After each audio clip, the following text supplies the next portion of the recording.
ગરીબ ગોલગપ્પાવાળા સામે ઘૂંટણ પર બેસી ગયા આઈપીએસ મેડમ. કારણ જાણીને રૂંવાડા ઊભા થઈ જશે. મિત્રો, આ વાર્તા છે એએસપી રંજના સિંહની. એ સિંહણ જેણે વર્દીની પાછળ છુપાયેલા ગુનાઓને બેનકાબ કરી દીધા.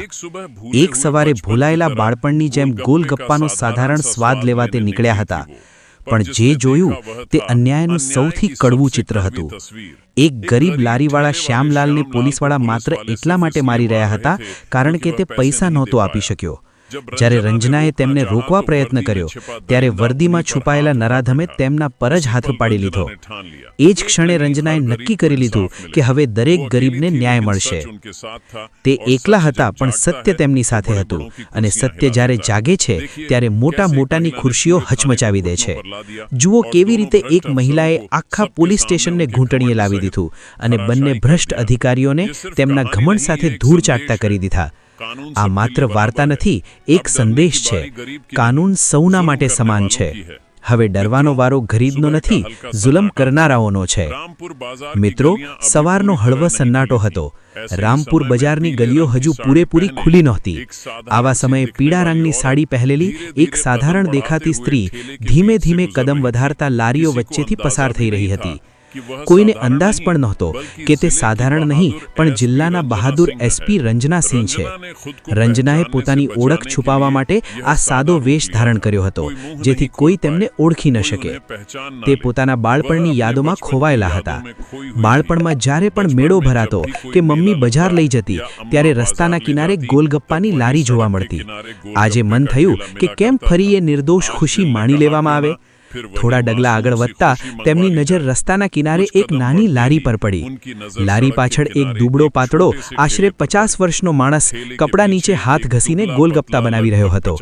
તેની આંખોમાં થાક હતો, પણ ચહેરા પર મહેનતની સાદગી પણ હતી. આ જ હતા શ્યામલાલ ગુપ્તા, લારીવાળા અંકલ. રંજનાએ ધીમેથી લારી પાસે જઈને કહ્યું, અંકલ, એક પ્લેટ ગોલગપ્પા આપો. અંકલની આંખોમાં ખુશી છલકાઈ ઉઠી. તેમણે તરત જ તીખું ખાટું પાણી અને કુરકુરા ગોલગપ્પા પ્લેટમાં સજાવી દીધા. રંજનાએ જેવા એક બે ગોલગપ્પા મોંમાં મૂક્યા તેમના ચહેરા પર બાળપણ જેવું સ્મિત આવી ગયું. થોડી ક્ષણો માટે દુનિયા ભૂલાઈ ગઈ, માત્ર સ્વાદ અને ખુશી હતી. અચાનક 4-5 ડગલા દૂરથી જોરદાર અવાજ આવ્યો. એક ઇન્સ્પેક્ટર સિપાહી સાથે ગુસ્સામાં લારી પાસે આવ્યા. તે ઇન્સ્પેક્ટર હતો વિવેક સેન. તેણે કઠોર અવાજમાં કહ્યું, અરે ઓ ડોસા, જલ્દી પૈસા કાઢ. અવાજ સાંભળી શ્યામલાલના હાથ થંભી ગયા. તે કાંપવા લાગ્યો. તેણે હકલાતા અવાજે કહ્યું, સાહેબ, હજુ તો સવાર છે, કશું કમાયું નથી, કોઈ ગ્રાહક આવ્યો નથી. સાંજે આવજો ત્યારે આપી દઈશ, અત્યારે મારી પાસે પૈસા નથી. શ્યામલાલના અવાજમાં ડર અને વિનંતી બંને હતા. વિવેકની આંખોમાં વધુ આગ આવી ગઈ. તેણે ગુસ્સામાં રંજનાના ગાલ પર તમાચો મારી દીધો. તમાચો એટલો જોરદાર હતો કે રંજના એક ક્ષણ માટે લથડાઈ ગયા. પણ તે શાંત રહ્યા, પોતાને સંભાળ્યા અને ગુસ્સામાં બોલ્યા, તમે મારા પર હાથ ઉપાડ્યો છે, હું એફઆઈઆર કરાવીશ. પણ વિવેકે હસતા હસતા ધમકી આપી, એફઆઈઆર? તારી ઓકાત શું છે? વધારે બોલીશ તો એટલી મારીશ કે ઘરે પણ નહીં પહોંચી શકે. નીકળ અહીંથી, નહીતર ધક્કો મારીને કાઢી મૂકીશ. વિવેકનું આ વર્તન જોઈ શ્યામલાલનો શ્વાસ અદ્ધર થઈ ગયો. તે ઘૂંટણ પર બેસીને પોતાની લારી સમેટવા લાગ્યો. લારી પર રાખેલા કટોરા, મસાલા, પાણી બધું રસ્તા પર વિખરાઈ ગયું હતું. શ્યામલાલના હાથ કાંપતા હતા અને આંખોમાં આંસુ હતા. વિવેકે ગુસ્સામાં લારી પકડીને જોરથી લાત મારી. લારી પલટી ગઈ. ગોલગપ્પા રસ્તા પર વિખરાઈ ગયા.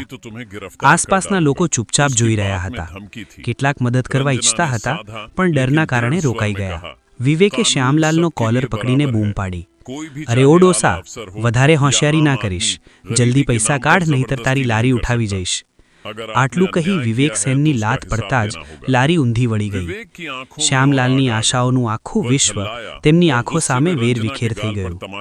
બિચારો શ્યામલાલ રડવા લાગ્યો અને ઘૂંટણ પર બેસીને નીચે પડેલા ગોલગપ્પા સમેટવા લાગ્યો.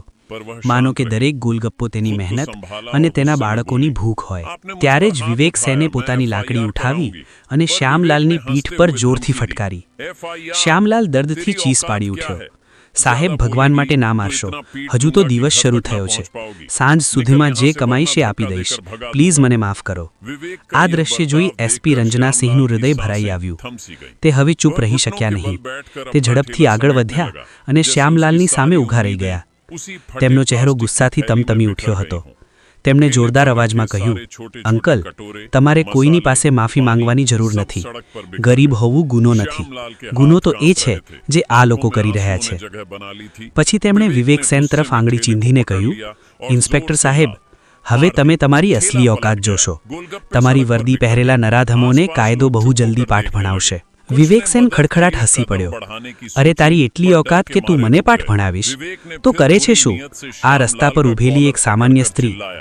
તેણે પોતાના હવાલદાર દીપક યાદવ અને ગુલુ યાદવ સામે જોઈને ઘમંડથી કહ્યું, સવારમાં મૂડ ખરાબ કરી દીધો આણે. ચાલો નીકળીએ અહીંથી, પણ સાંજે આવીશ. જો પૈસા નહીં હોય તો લારી પણ નહીં બચે અને તું પણ નહીં. આટલું કહી વિવેક અને બંને સિપાહી ગાડી પર બેસીને ચાલ્યા ગયા.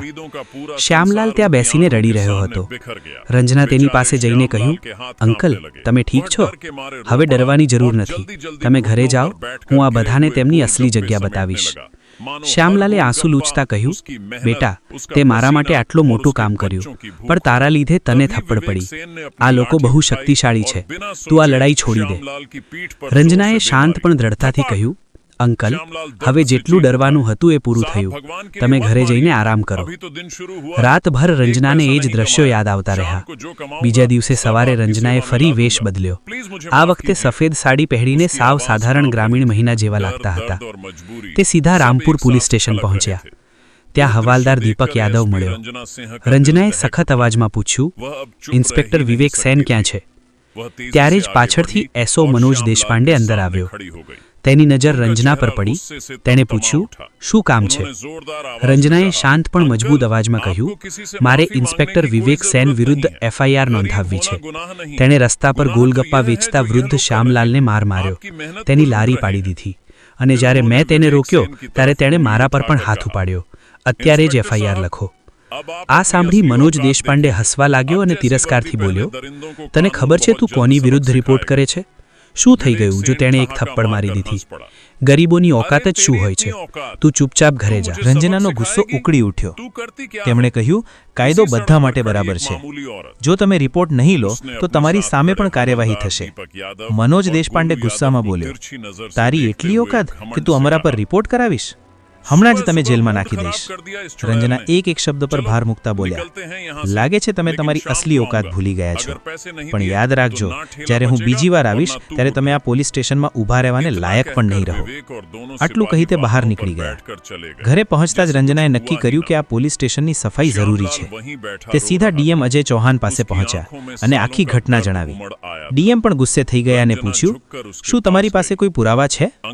રંજનાએ પોતાનો ફોન કાઢ્યો અને કહ્યું, હા સર, મારી પાસે રેકોર્ડિંગ છે અને સીસીટીવી ફૂટેજ પણ છે જેમાં વિવેક સેન મારપીટ કરી રહ્યો છે.